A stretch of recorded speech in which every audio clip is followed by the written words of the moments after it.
Hello, welcome back to Survival Saturday with Johnny Tiger on June 19, 2021.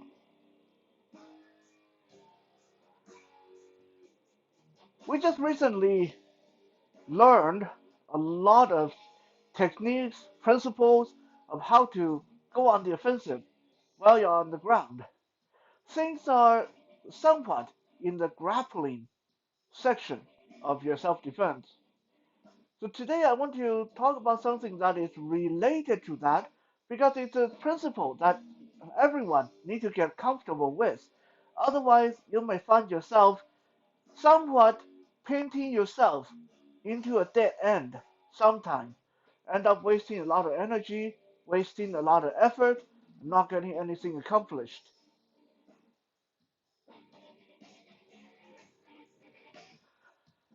This is something that I didn't come to learn or appreciate until I clocked in a bit of time with Brazilian Jiu Jitsu. And it's one of the very useful principles that actually come from Brazilian Jiu Jitsu, which is sometimes you got to learn how to let go. Like the old say, sometimes you got to learn to let go of the small ones, let the small ones go, so you can catch the big one. What exactly am I talking about? Quite often, and I will say this respectfully, this I know this happen a lot, and I mean a freaking lot with blind or visually impaired martial artists. They will commonly employ the death grip syndrome. What is the death grip syndrome? It's when they get a hold of somebody, they keep a hold of the person, they don't let go. They just keep on the person, they don't let go. Okay, that is not in itself a bad idea. But you have to be flexible with that. You got to learn. Like I said, sometimes you got to learn how to let go. In fact, many times when people watch me fight or spar or in a match, people will remark, "Oh, I thought you already caught the guy. Why did you let him go?" And I would tell you, because it was not to my advantage to keep holding on to him.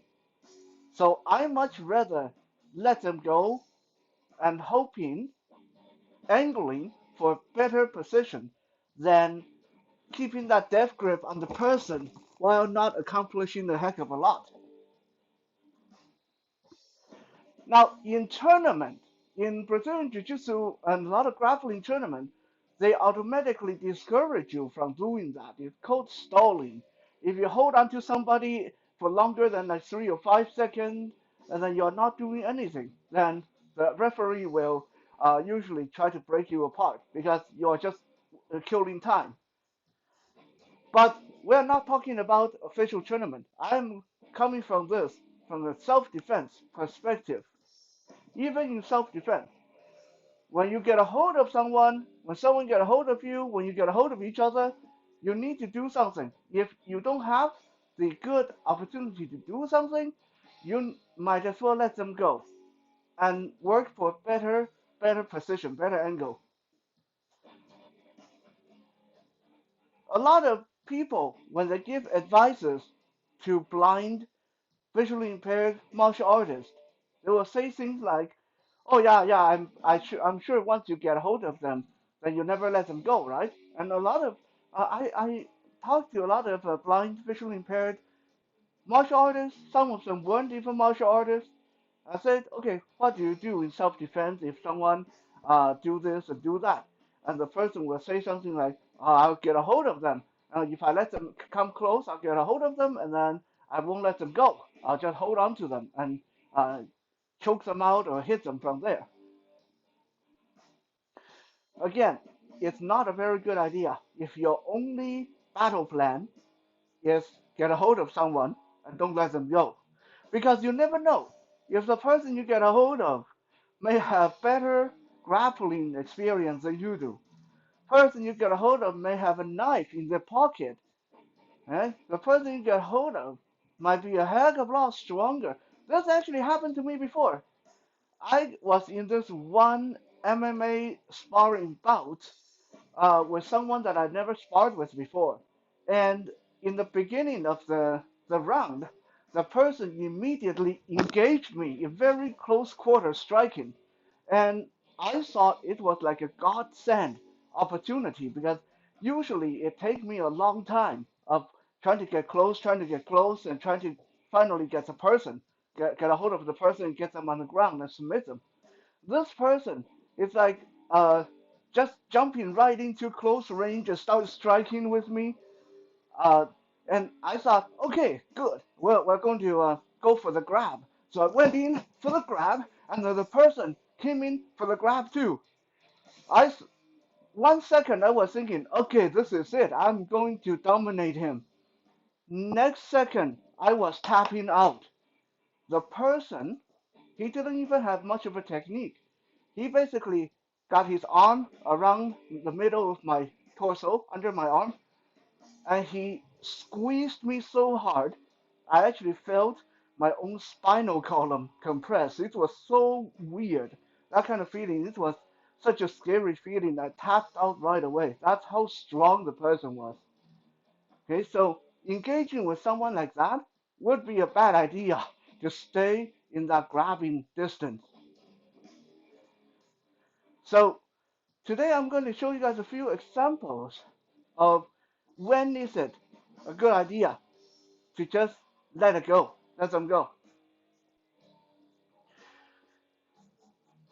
First, let's say you're in a stand-up situation and you're striking, you're fighting. Again, this is self-defense situation, and somehow you get locked into place. Your arm hooked under their arm, they are hooked into your arm like this. So we are like facing slightly off, away from each other, and from this angle, this is a bad angle to get stuck in. Why? Because I can hit him while holding on with my dear life, but he can inflict the same amount of damage on my person. You know, and also I would have no idea if he suddenly pull out a knife with his offhand, and I would have no way to let go in time to get away because he's holding on to me too, right? I can use my knee, he can use his knee, I can headbutt him, he can headbutt me. Staying in this area would be folly. You would be gambling that you can dish out more damage than the person that you're grabbing onto. Okay, so if I somehow lock arm with a person in a self-defense scenario from here, I'm not going to just get locked in here. This is one of those scenarios where I'm just going to relax my arm and start sliding out. Okay? They can squeeze as hard as they want, but once I start to relax, then my option becomes a lot more. Because once I start to relax, I'm not holding on to them with a death grip. Once I relax, I can circle, I can pull away. Okay, I can start distancing myself from them. They can still hold onto my hand. That's okay. Yeah, but at least I'm not in this close proximity with them and exchanging punishment. Also, if I stay here in this arm locked situation, their arm locked around my arm locked around their arm, and if they are the one who try to pull away, and I'm just holding on for dear life, eventually they're going to figure out that since I'm holding on so tight, they're just going to push me back, and I'm going to stumble, right? So since I know I don't have any kind of advantage when our arms lock together like this, the moment they try to pull back, I'm just going to relax and let them pull back. Why? Because while they're pulling back, while their arm is sliding free, they're going to expose their elbow joint. Okay? As soon as they pull back, I let go. Their elbow joints come in. Boom! I'm just going to chop the heck out of it with my hand. Okay? As soon as they slide to the wrist, when the wrist is here and my arm in my armpit, boom! I'm going to break the wrist. Okay, so I go from locking in a deadlock situation where I'm hitting them, they're hitting me, I'm kicking them, they're kicking me. Bad. Okay? I'm going to try to either me letting go or let the arm pull through so I can either break the elbow or break the wrist.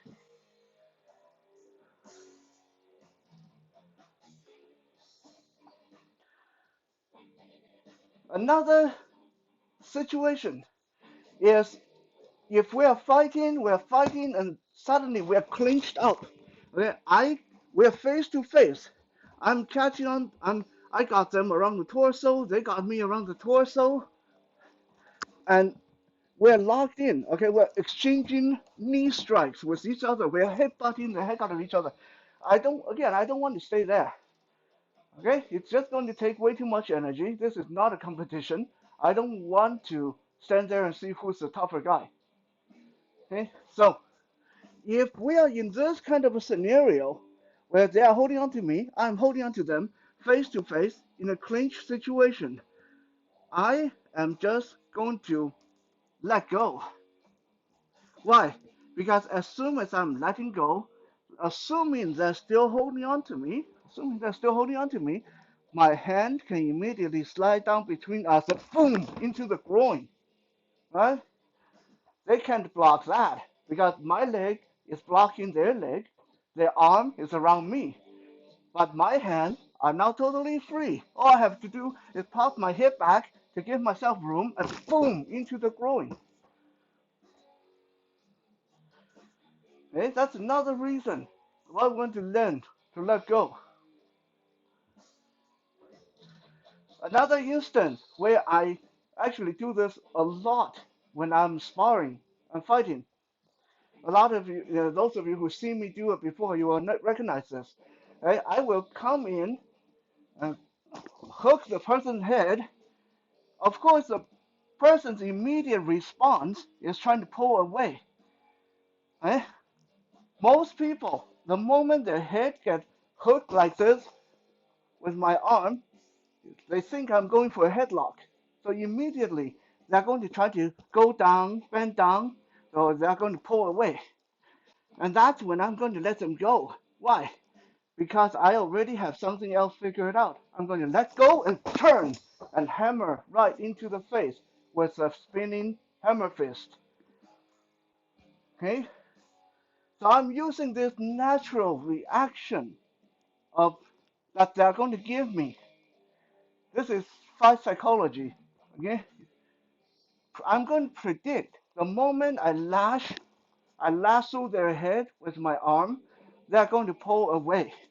And if I let go, then I can immediately turn and hit them. And they're not going to be able to block in time because they're still thinking about pulling away.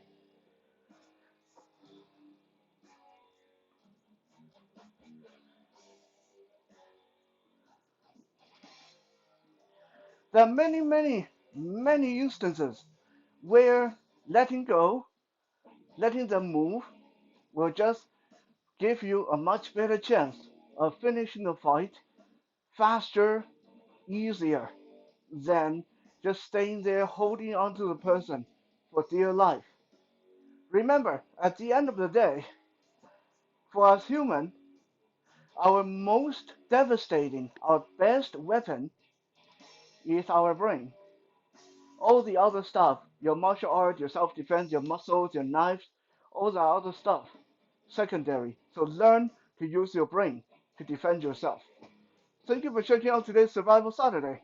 If you like what you get here, then please do check out the Johnny Tiger Experience podcast, where we have more martial art, fitness, content just for you. We'll be back again tomorrow for Soul Search Sunday. For now, have a good night.